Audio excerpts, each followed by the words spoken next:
Salon and Day Spa, located at 41 West Main Street in Northeast Pennsylvania, proudly supports Chautauqua Sunrise and its volunteers. More information at bellasalonanddayspa.net.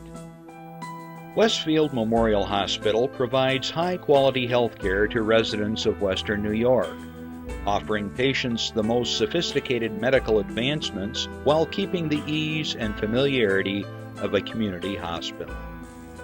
Support for Chautauqua Sunrise has been provided by WRFA 107.9 FM, Jamestown's public radio station, streaming online 24/7 at WRFALP.com. Low power to the people. Chautauqua Sunrise is made possible by a grant from Fredonia Place, a continuing care retirement community providing dignity in a modern luxury environment. Meter's Restaurant, a family tradition for over 50 years in downtown Ripley, is a proud supporter of Chautauqua Sunrise. Meter's provides all-day dining, banquet services, and custom catering, specializing in pie.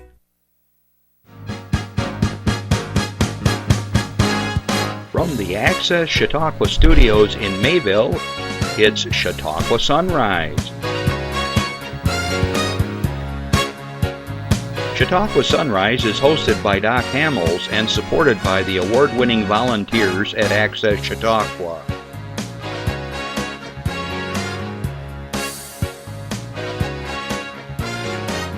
We are here to share local news, colorful interviews, and events of interest to everyone.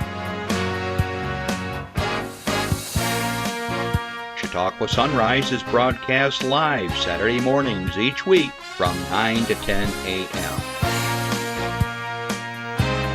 Send events via email or call us live. Check us out on YouTube and Facebook. And now, from the Access Chautauqua Studios, it's Chautauqua Sunrise. Well, good morning, everybody. I'm Doc Hamels, and welcome to Chautauqua Sunrise. So glad you could join us this morning. For those of you that are watching us here live, for those of you that are watching us later on in the week, good afternoon, good evening, whatever it is. And for those of you that are watching us on YouTube, you may find us locally on channel 1301 on Spectrum. And we also rebroadcast this show at 2 and 8 every day, Monday through Friday, Saturday through Friday every week, and so on. And I also want to say good afternoon to our listeners on WRFA 107.9, low power to the people. So glad you could join us. We got another really cool show in store for you. And so I do encourage you to stick around. Okay? Thanks. For those of you that are listening or watching right now live, you can give us a call if you have any interest at all to ask a question of my guest or myself, or if you have an announcement, something that you want to share with your club or organization, give us a call at 753-5225. Be glad to talk with you. Don't be shy. Okay. Last week we had Jim McQuiston on here from Curse of Oak Island Connections, and I was just kind of curious if any of you would like to drop us a note on the webpage and just let us know if you're interested for him to come back. He's most willing. I don't think we really got to the heart of what we needed to get to last week because there's so much to talk about, and I've had the opportunity to talk with Jim after the show and the other day, and he's more than happy to come back. But if you're interested, let me know. I kind of want to get some feedback from you from time to time on that. So Curse of Oak Island, really cool. Well, I hope you're enjoying the beautiful, outstanding summer weather we've had. The humidity hasn't been too bad. It's been in the 80s, nice and sunny. If this is your first time in Chautauqua County, I want to welcome you. Also want to say hello to all our friends over at Chautauqua Institution that might be joining us for the summer weeks, and I hope you're enjoying all the good things that we have to offer here in Chautauqua County, including all the good produce at the local farmers markets. I know there's one in Westfield every Saturday morning. Jamestown has theirs Saturday mornings as well, and I know there's a few others.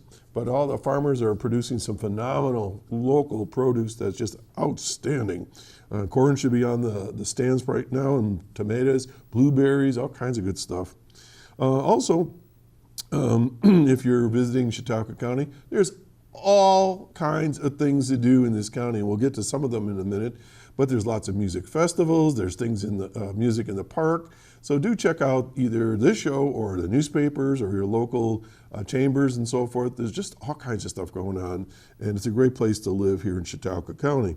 Want to remind you that our friends over in Gary, this is the last day for the rodeo. Okay, I've been seeing pictures coming out of there. It looks really cool. So August 3rd would be the very last day. They've been running since the beginning or middle of the week, and I know Randy was over there taking shots, so just a reminder that that's happening today as well. All right, I have a few things I want to share with you before we get to my guest who's waiting patiently on the side.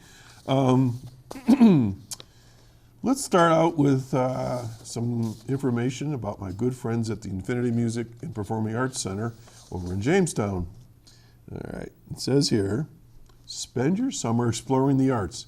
The Infinity Center has fun-filled day camps planned for this summer that you won't want to miss. Day camp, sounds good. Let's see what's going on here. Infinity's August camp will run from Monday, August 19th through Friday, August 23rd. Participants will create unique art, make new music, act in a video, meet new friends, and explore their creativity in 5 amazing days. For more information, visit Infinity online at infinityperformingarts, all one word.org, or give them a call at 664-0991. Music and Arts Explorers Camp is open to students 6 through 12 in all skill levels. Limited scholarship opportunities are available. So if you don't have all the money, they might be able to offset some of that for you. So if you've got someone that's interested, especially in the fine arts, this is a great opportunity. And I got to tell you right now, Infinity is awesome. I've worked with them. I've participated with them. They've been on the show here every single year. And gosh, if you've got somebody out there, this is an opportunity for them to really blossom. Also, they want you to know that the 16th Annual Local Music Showcase will be held September 7th from 6 p.m. to 2 a.m. Again, you pay one money, you get a wristband, you can go all over Jamestown at various venues. I think there's about 10 right now, and you listen to all sorts of music. It's a great night. I performed there probably eight years, and it's a great fundraiser, and all the proceeds, of course, go to support the great work of Infinity. All right, let's go up to Silver Creek. They want you to know that the Hanover Community Chamber of Commerce invites one and all to the 26th Annual Silver Creek Yard Sale on Saturday, August 3rd. That's today. Sales will be held rain or shine. I think we're in good shape there. And if you go to the Dollar General, no, that's not what it says. If you, boy, I jumped on that one. Maps will be sold for $1, not at the Dollar General, but they're at the Village Park in Silver Creek this morning, and that's going on today. So check it out. Find some treasures over there. All right, my good buddy Ken Hardley wants you to know that his radio show is going to be tomorrow at Chautauqua Institution. All right, I always laugh because I don't know who writes these releases, but I think Ken has his hand in it because, well, you'll see what I mean here in a second. All right, let me read what it says. Rolling Hills Radio will present its annual one show at the amphitheater stage. I can't talk this morning. Let me start again. Rolling Hills Radio will present its annual show on the amphitheater stage in Chautauqua Institution tomorrow, August 4th. Christine Lavin and the Farmer in the Adele will be the guests on this nationally syndicated radio show. While Rolling Hills is normally recorded during its regular season in front of a limited audience, so somewhere between 75 and 120 people in Jamestown, this popular show opens up to whomever would like to attend, and this one time per year only, free of charge at the Chautauqua Institution. The regular season is recorded monthly from September through April, but Rolling Hills goes on the road over the summer. All right, now as far as the performers, Miss Lavin is a singer-songwriter, guitarist, recording artist, author who has been working as a musician based in New York City since 1984. She decided to make folk music her life at the urging of Dave Van Ronk and Never Look Back. Christine has released her 23rd solo album, which charted at number 5 for the month, September 17, on the International Folk DJ charts. The Farmer and Adele are re-imaging the modern cowboy and cowgirl concept while respecting its beginnings. Based out of the Nashville, Tennessee, The Farmer and Adele, led by Grace Adele and Keenan Wade, leads the pack of a new wave of musicians revitalizing Western swing music. Okay, now here's the good part. Hardley's unique interviewing style has become a trademark of Rolling Hills Radio.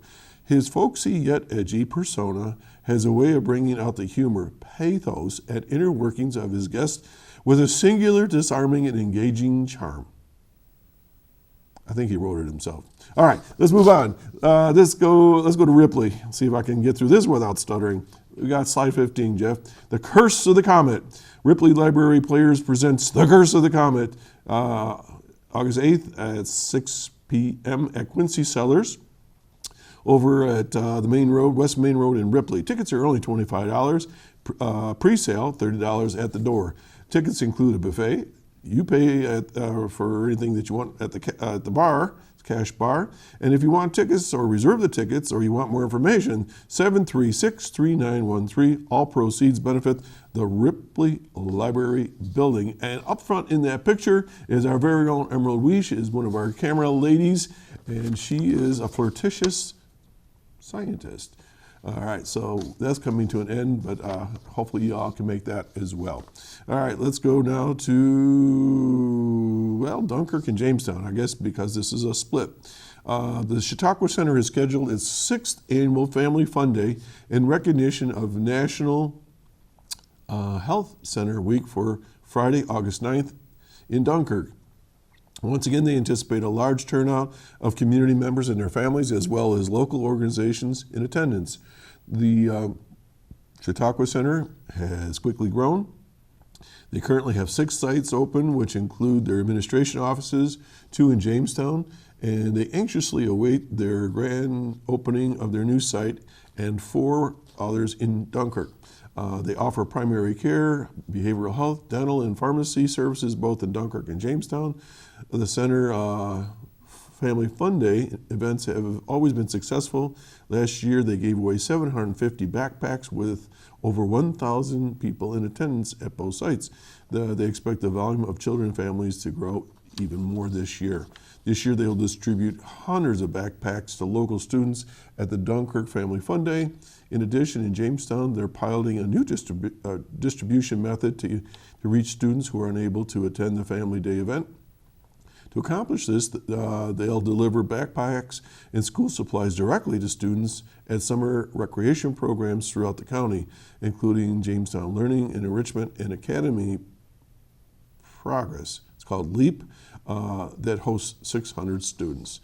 For more information, if you're interested, give them a call at 484-4334. 484-4334. Okay. Then we have the annual fundraiser for the Salvation Army, a new center, and it's going to be held at The Swamp. They cordially invite you for their first annual fundraiser. It includes chicken dinners. Tickets are $10. There's going to be Chinese auctions. Tickets sold on location. There's going to be raffles. This is going to be held August 10th from 2 p.m. to 9 p.m. It's over at 250 Jones and Gifford Avenue in Jamestown. They're looking for donations of gift cards, gift certificates, cash or checks, and so forth. Let's see. What else do I want to tell you here? So they're supporting, obviously, the community. They are looking for things to distribute to people that are in need: socks, underwear, personal care items for all ages, including infants, arts and crafts, jump rope, outdoor chalk, outdoor games.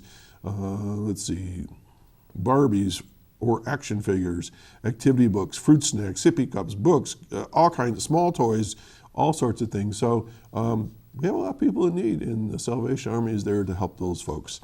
Okay, let's move on here to Jamestown as well, August 16th. Once again, this year, the Jamestown Community Chamber of Commerce presents Cruise In downtown Jamestown from 5 to 10 p.m., Friday, August 16th. This fun annual event is a great time for the whole family. Stroll through downtown, view hundreds of vintage and special autos, enjoy live music by the in-crowd, and visit our local businesses and street vendors. Jamestown Cruisin' is sponsored by the Ulstrom Schaefer Electric, Elegant Edibles Catering, Five Star Bank, and the Jamestown Renaissance Center Corporation. For more information or to register, go to their website at Chautauqua Chamber, all one word, .org. And finally, we have a chamber golf tournament coming up on August 22nd. Let's see what it says here. Some space remains for the 2019 County Chamber of Commerce Annual Golf Tournament. It's going to be held August 22nd at Peak and Peak, beautiful resort in Clymer, with a shotgun start at 11 a.m. The beautiful upper course at Peak and Peak was recently the host for the LECOM Health Challenge PGA event, so it's got to be really nice if the PGA comes to that. All right, so if you're interested, give them a call, 366-6200 or 484-1101. As you can see, I do a lot of announcements. I try my best to read these things. Sometimes they're kind of scrambled the way they come out on the print. That's my excuse. So don't hesitate to send all your announcements to us, and we'll be happy to get it out for you for your charge. Okay, we're going to take a breather. We're going to be right back after this public service announcement. This one's for you. Really?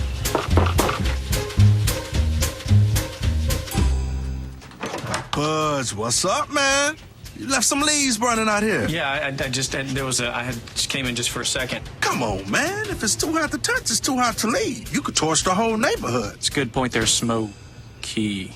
9 out of 10 wildfires are caused by humans. Only you can prevent wildfires.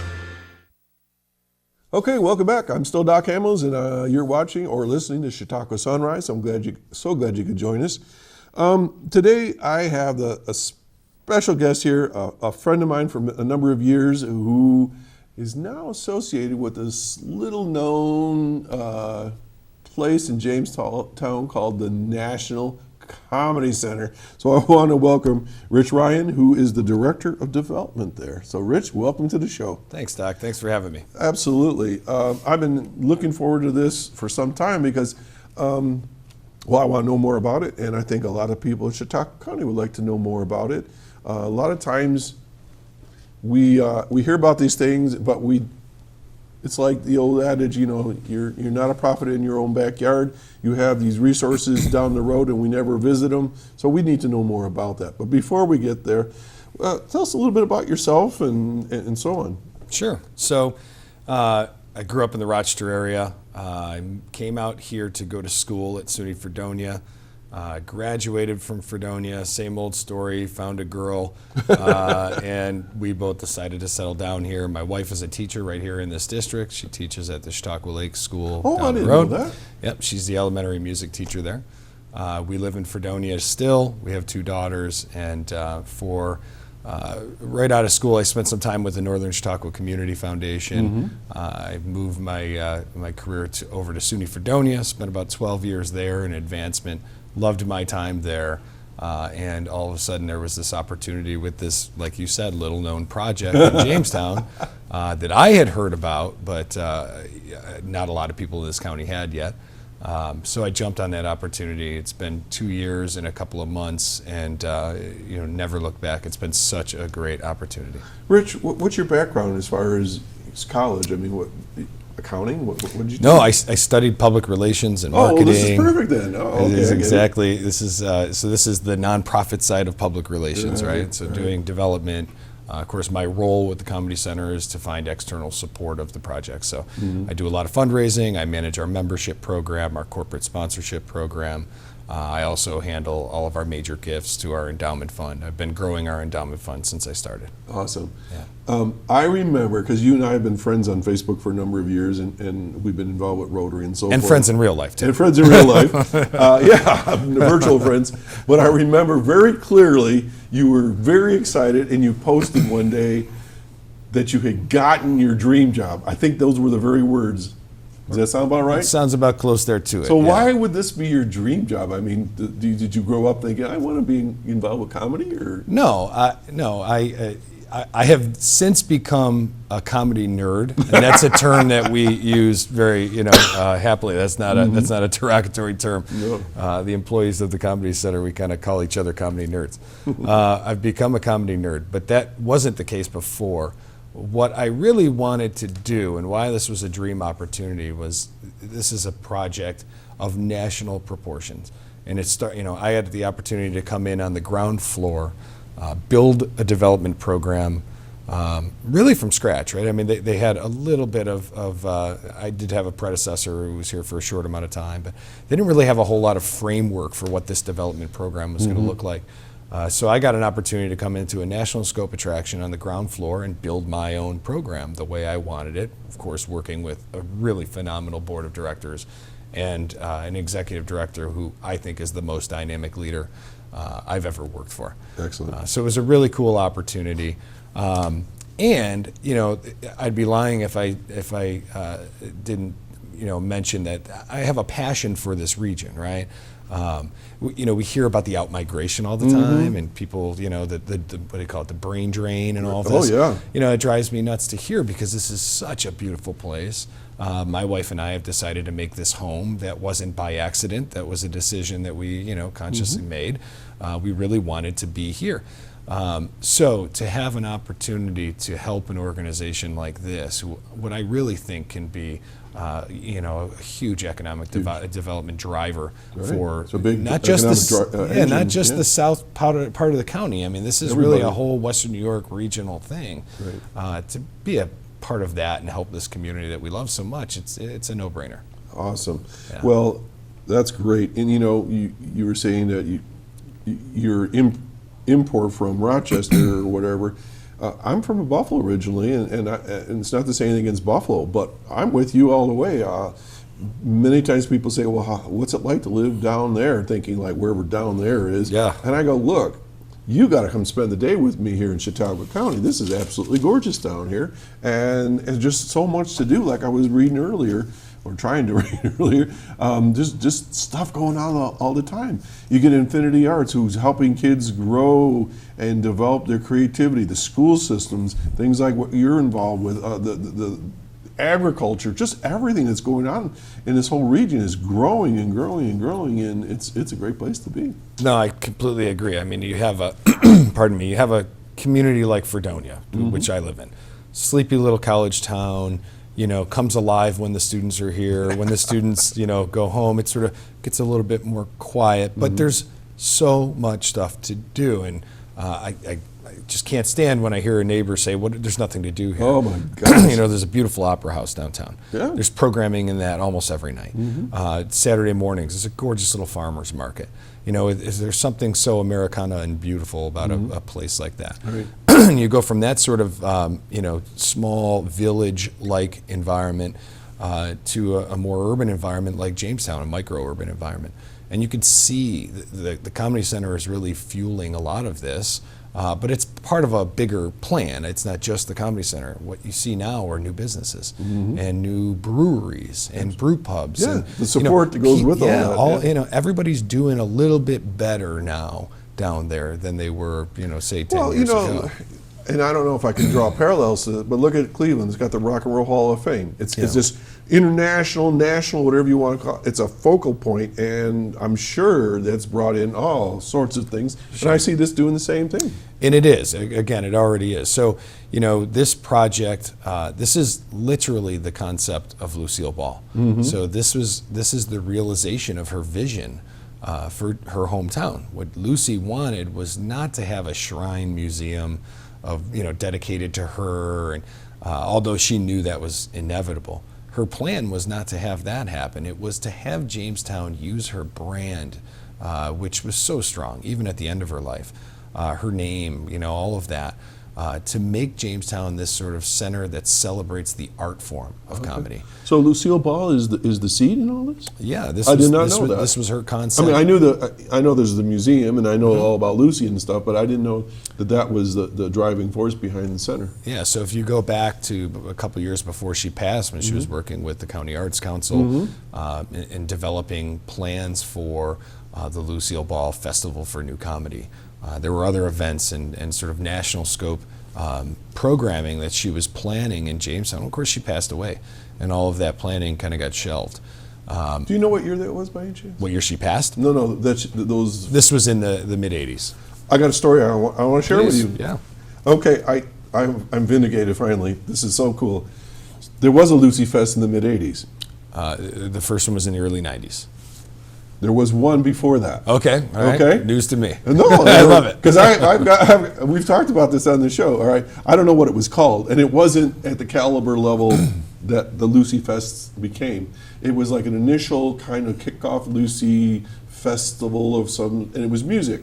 All right.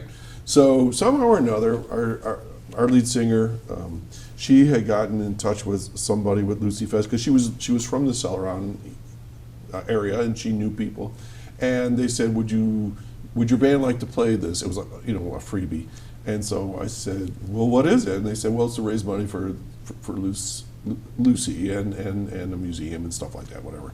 And I said, well, yeah, okay. And then she said, then another band's been asked. And I said, who? And she's telling me, I go, we don't even play the same kind of music, all right? So I said, are you sure about this? Oh, yeah, it'll be fine. So this really was a fundraiser. But it's a little known thing. It was held down at the Armory in Jamestown. And so the first band played, and we were out in the hall waiting to come on and bring our equipment in. And as they're taking their equipment off, we're passing.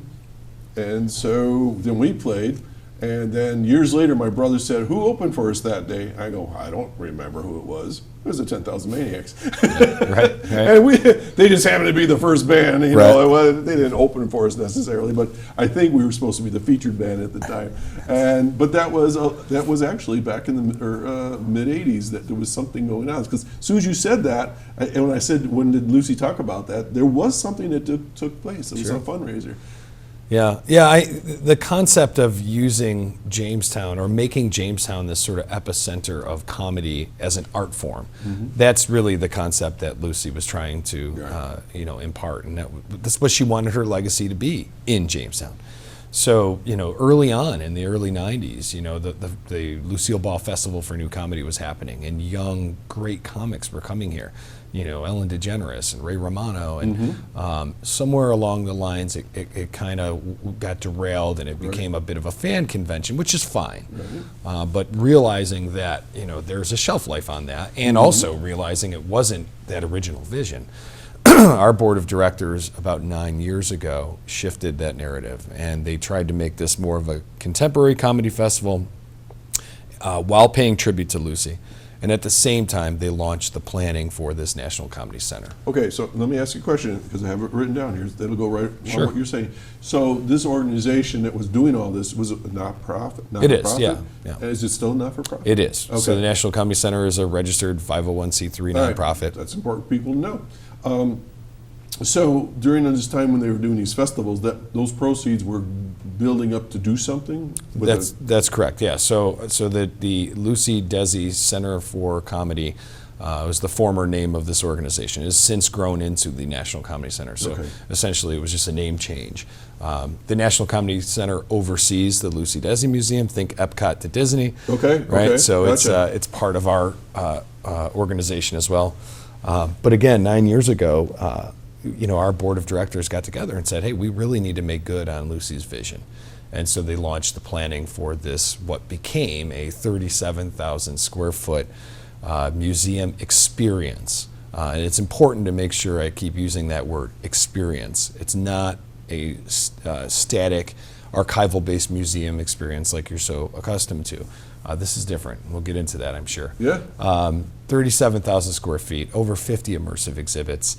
As of Thursday, we turned 1, so we opened the doors on August 1st last year. 9 years in the making. Some really dedicated work by our board of directors, all local business folks for the most part.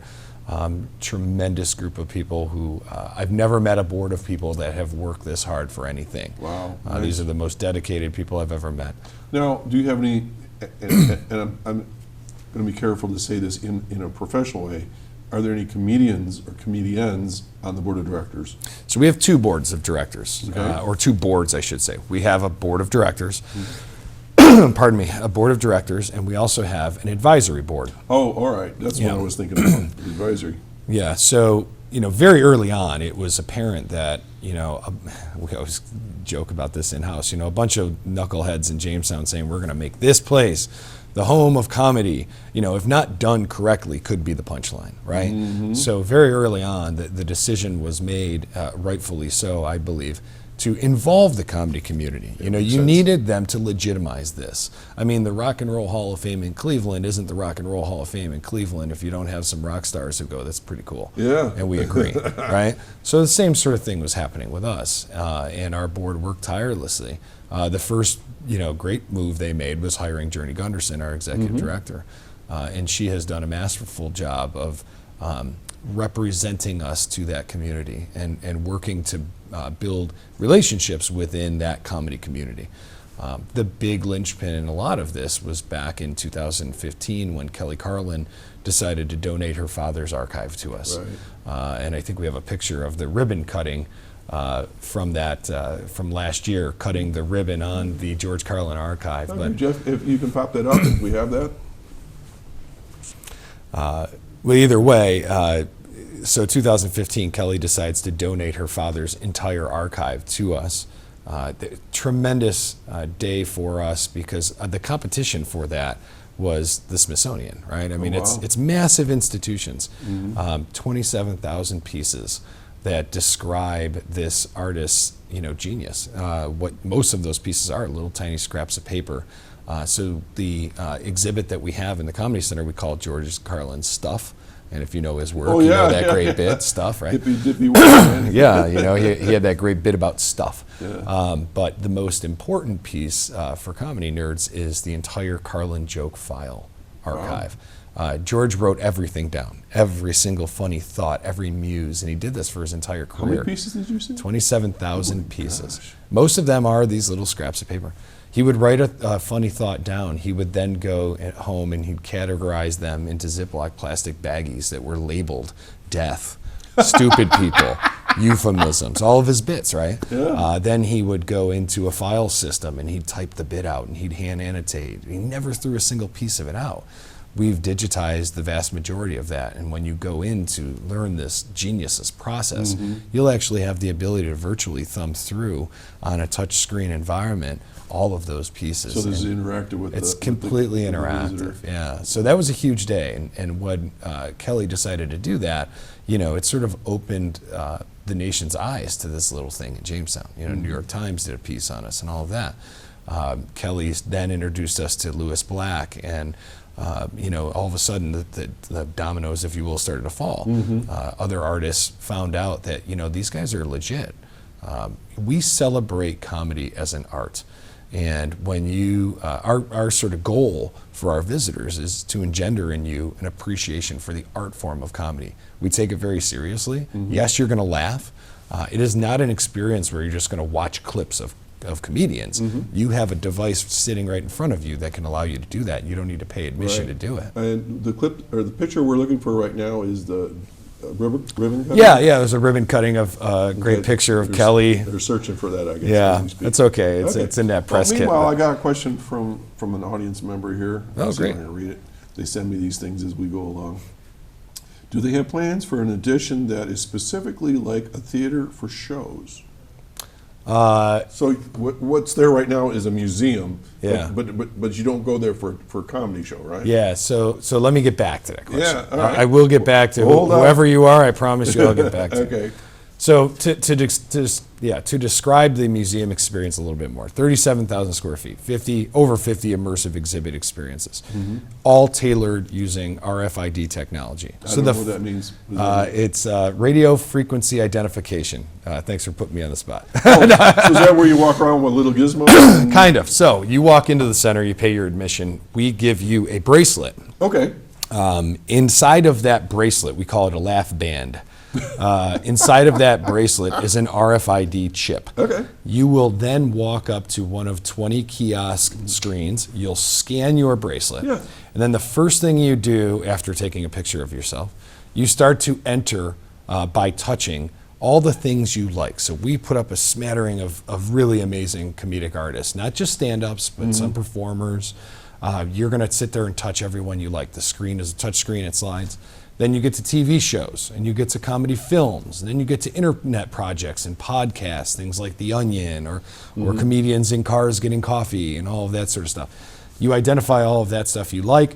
You then enter some demographic information. So you're going to give us an age range. You're going to give us a zip code. You're then going to put your email address in, which is incredibly important, because a lot of spots you're going to become the artist, and the art that you create belongs to you. Therefore, we use that email address to send all of that information to you at the end of the experience. So you get that RFID chip. You've registered with us your sense of humor.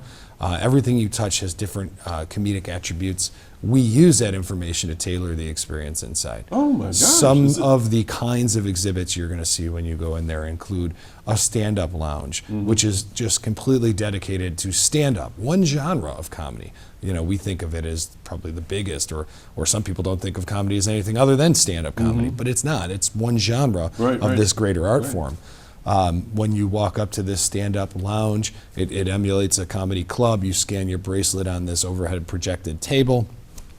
What happens is there's 15 spots. It takes the whole audience that's in this room. It reads your sense of humor, finds the common denominator, and presents a piece of comedy based on that collective. My brain just went, whoosh. Yeah, yeah. Who thought that up? So, it was a round table between a lot of advisors and our staff that made every decision on every exhibit. If you haven't been there, you gotta go. It's really truly impressive. But it doesn't just show you, again, just in that stand-up lounge, it doesn't just show you a piece of comedy. We know you're going to like it because you've entered your sense of humor profile.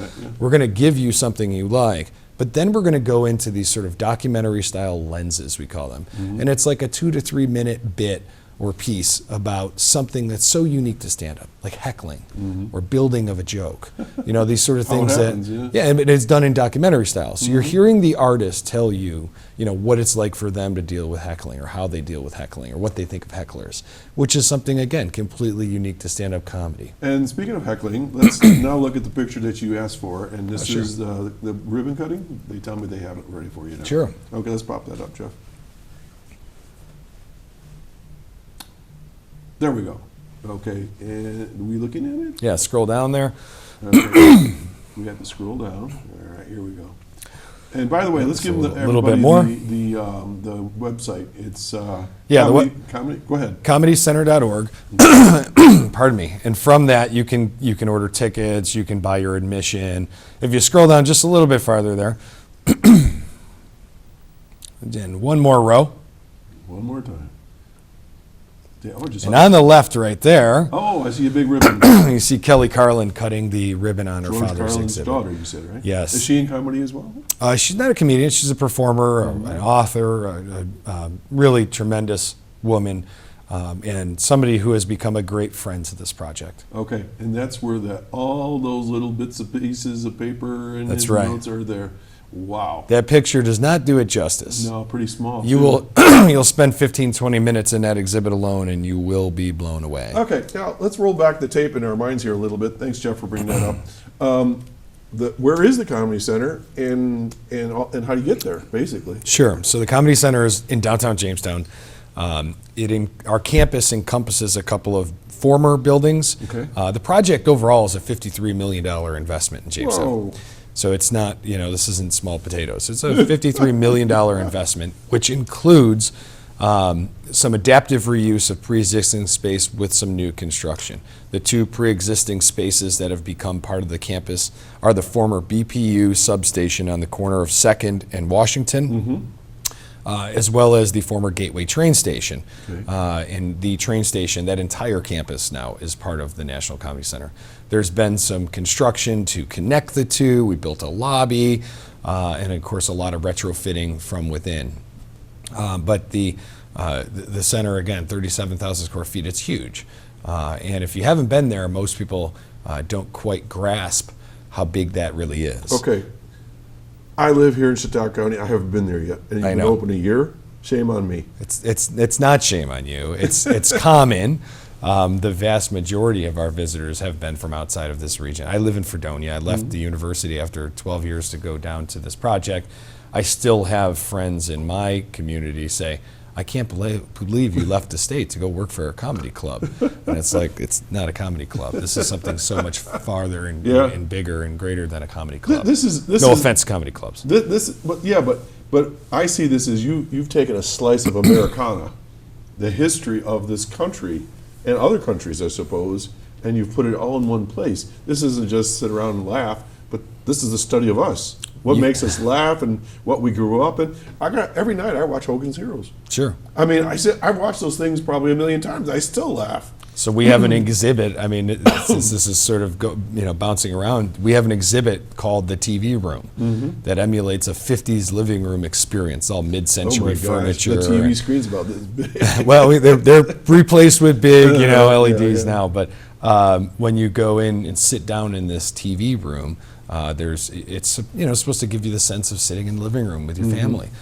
There are end tables and coffee tables that have touch screens and RFID scanners. You'll scan your bracelet in, and we start to present you the story of the sitcom and the importance of the television, that media, to the art form of comedy. So you're, laughing and learning your entire way through this thing. It's amazing. We have the same thing for film. We have a movie house that does the same thing. It sort of takes this collective of the audience. It's a movie theater experience. It's amazing.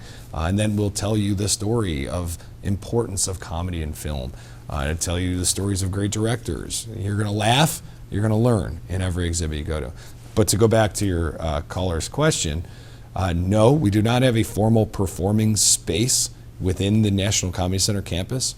That was intentional. We're a nonprofit organization that received funding from virtually every charitable foundation in this region, many charitable foundations in Buffalo to make this thing happen. There's a lot of state money in this thing.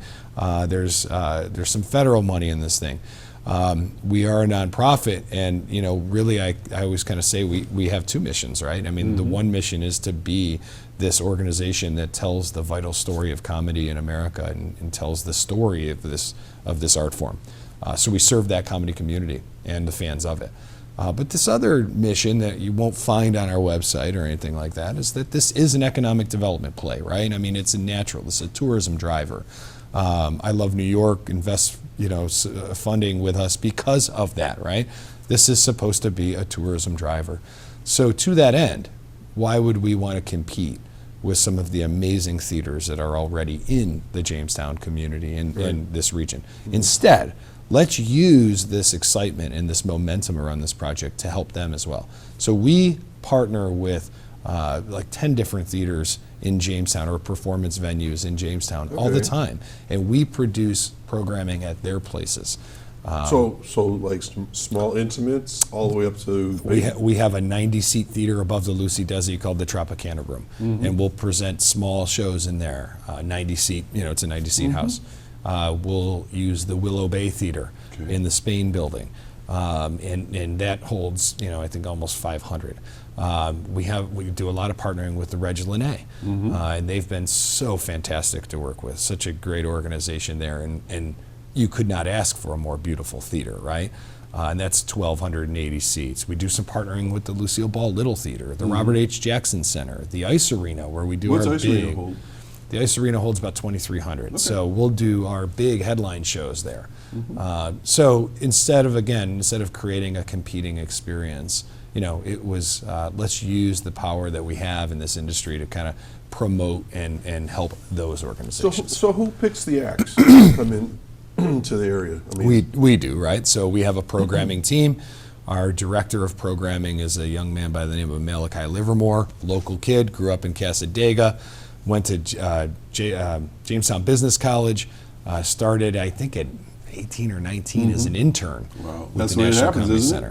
That's the way it's happened with a lot of our, I mean, if you ever wanted a case study locally on people staying in this area and finding, there's no better one than the National Comedy Center.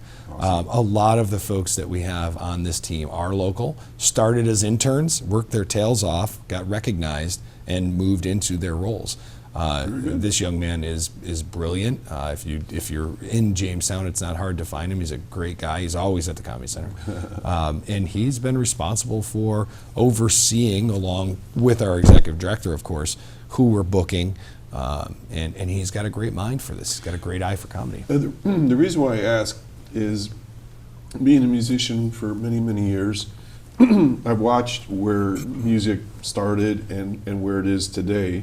And you talk about various genres and so forth, and music's the same way.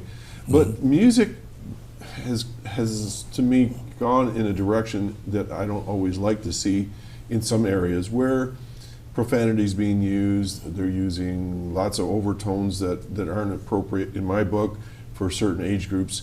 And I've seen, when I've been to Vegas, comedians, they use certain inflammatory language and so forth. And I'm not saying, this is just a statement. This is not an opinion where I'm saying they shouldn't do it. It's just, for me, it's not appealing.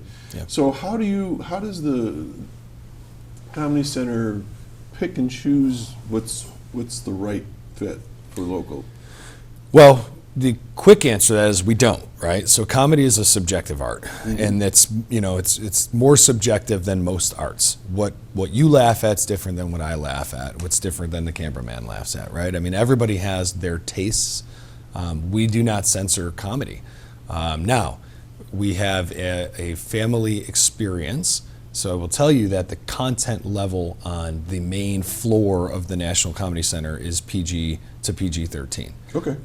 And that's the sort of, I have a 7-year-old and a 5-year-old. My 7-year-old loves the National Comedy Center. There are, and not just because Daddy works there, there are exhibits that she loves the interaction, the interactive media. You don't have to be a comedy fan to like this place. It helps. But you don't have to be. There's so much interactive media that you've never experienced before that will blow your mind, even if you're not a comedy guy. That being said, we don't censor comedy. We do censor to PG-13 on this main floor. Okay. But very early on in the planning, our really great friend, Louis Black, and if you know his comedy, you know he occasionally uses some of those words that you were describing. And Robert Klein and these other... George Carlin had, 13 words you should never say, or... 7 dirty words. 7 dirty words. That's a good point. Remind me to go back to that. Okay. So very early on, working with these artists, they told us, do not Disneyfy the art form of comedy if you want the comedy world's legitimacy. And we knew that, again, goes back to, we needed their buy-in. We needed their support in order to make this a true National Comedy Center. So they told us, don't censor it. We also knew we couldn't have the F word floating around a family experience. There you go. So we created the 2,700 square foot Blue Room experience, which is one elevator ride down, everything being RFID driven.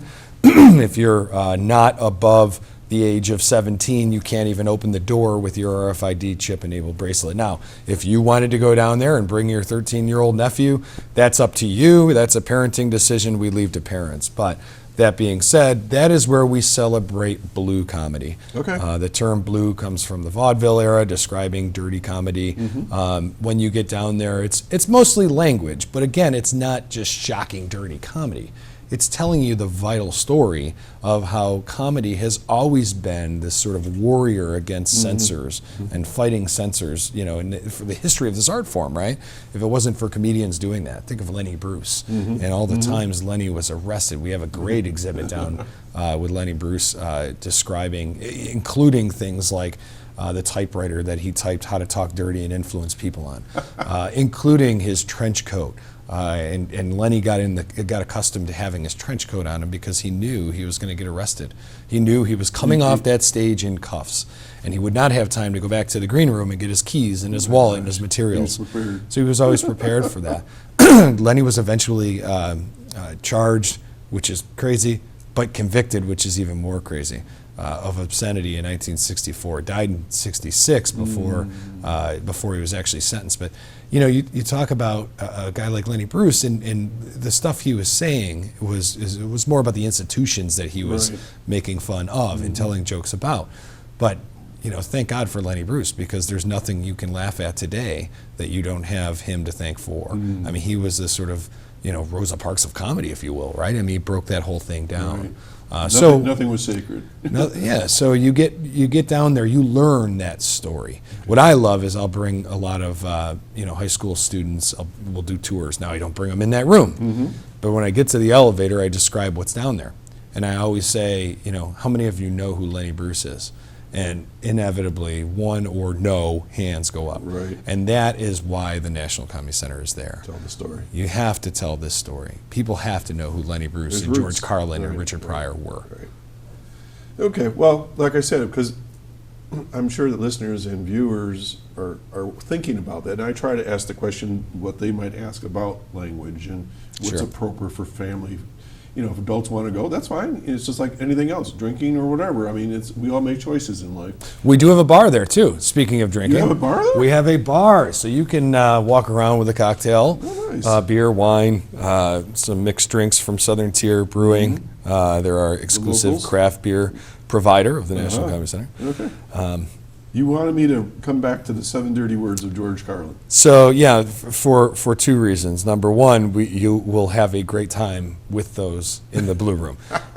Secondly, our National Comedy Center's biggest piece of annual programming is the Lucille Ball Festival, Comedy Festival, which actually started this past week with a week we've been producing at the Chautauqua Institution. I've been reading about that. Wow, it's been such a great partnership, and they are fantastic. But our comedy festival proper, as seen on the screen here, actually kicks off this Wednesday.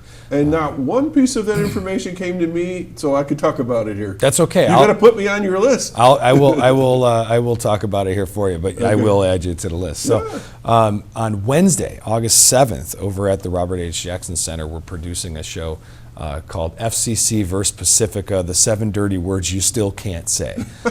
So the comedy festival is not just big live comedy programming, it also includes these sort of informative panel discussions where we're discussing comedy in a sort of intellectual way, and it's fun. Yeah. We just had an event last Tuesday. It was all on the life and times of Ernie Kovacs, the famous TV pioneer from the 50s. Celebrating him at 100, what he would have been 100 years old. The panel included Louis Black and Alan Zweibel and David Bianculli from NPR, hosted by Ron Bennington of the Bennington Show from SiriusXM. And the three of them on the stage at the Jackson Center talking about the influence of Ernie Kovacs on comedy today. You go, well, a panel discussion, that's not going to be funny. It was a blast. You learned, you laughed, you had a lot of fun. This panel discussion will be the first major event of that comedy festival on Wednesday night. It's going to include Louis Black again. It's going to include George Carlin's daughter, Kelly. Nice. Of course, we talked about her earlier. It's also going to include a Cornell law professor by the name of Howard Lieb, and will be moderated by Stephen Morrison, who is the executive producer of exhibit content at the National Comedy Center. Wow. He's with a firm called Herzog and Company out of Burbank. They produced all of the media content that you'll see, all of the documentary style media content in the Comedy Center. They produced that. They're most famous for their work. Well, I think they're most famous for the Comedy Center, but they're most famous for their work.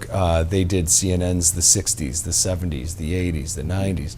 They did CNN's The History of Comedy, both seasons of that. So they're really tremendous documentary filmmakers, and they are, Stephen Morrison will be moderating. Okay.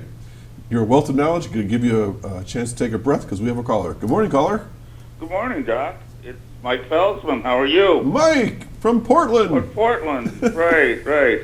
Well, I thought I would call in and say hello because I haven't called in a while. No, I thought you forgot us. I really haven't. But this show today is, of course, of special interest to me because, and I don't know, and I may be mixing my groups, but I know you have the Lucille Ball Center up in Jamestown, and I'm not quite sure how that and the National Comedy Center relate, but I think they've got to be closely intertwined, I would imagine. Well, we're the same organization. Okay. So right. the National Comedy Center has grown out of the Lucy Desi Museum. That's kind of what I thought. So okay, well that's good. And like I say, I've always enjoyed Lucille Ball over the years, et cetera, and the only thing I will admit, and I'm sad to say this, my sound is off on my TV. I don't know what's going on. Let's try that. Okay. We're still getting a little feedback. Lost my train of thought. You said you... I want to get up there and see it, and I feel bad that I haven't done it yet. Right. I didn't feel too guilty when I was working, but I felt a little guilty since I retired. There's no excuse for us. You're right. You are right. You are right. Well, let me give you another reason why there's no excuse. So, admission to the National Comedy Center is $25.50 a person. However, there is a Chautauqua County discount. If you're a Chautauqua County resident, there is a discount. That admission goes down to $19.50. If you are a veteran, it goes down to $18.50. What if you're really old? There is a senior rate. To be honest with you, I think it's the same thing. I think it's about the same. I think it's about $23.50 or $24.50. So if you live here in the county, if you live here in the county, you got the best deal there. I live well. We do. Let's do it, Mike. We do. You're right. I live in the county, and well, I'm a little bit younger than you, Doc, but not much. Hey. So, sorry. That's true. But so I probably would get a senior discount. I think the resident rate is better. I think it is. Yep. Yeah. Okay. All right. Wow. Thanks for calling in, Mike. All right. All right. You're welcome. Sadly, and I did talk to Randy a little. I think you're going to have to do some sound checking. On 2 TVs, I'm having a hard time hearing the show, sadly. But I'll watch it again later. Okay, couldn't tell you. It may have something to do with our source somewhere else that has nothing to do with us here. Okay. All right, thank you. All right, we'll see you, Doc. Okay, Bye. bye-bye. Bye now. Whew, okay, Mike from Portland, thank you. All right, so you were talking about your week of coming up. Yeah. Let me get this last plug in because it's going to be amazing.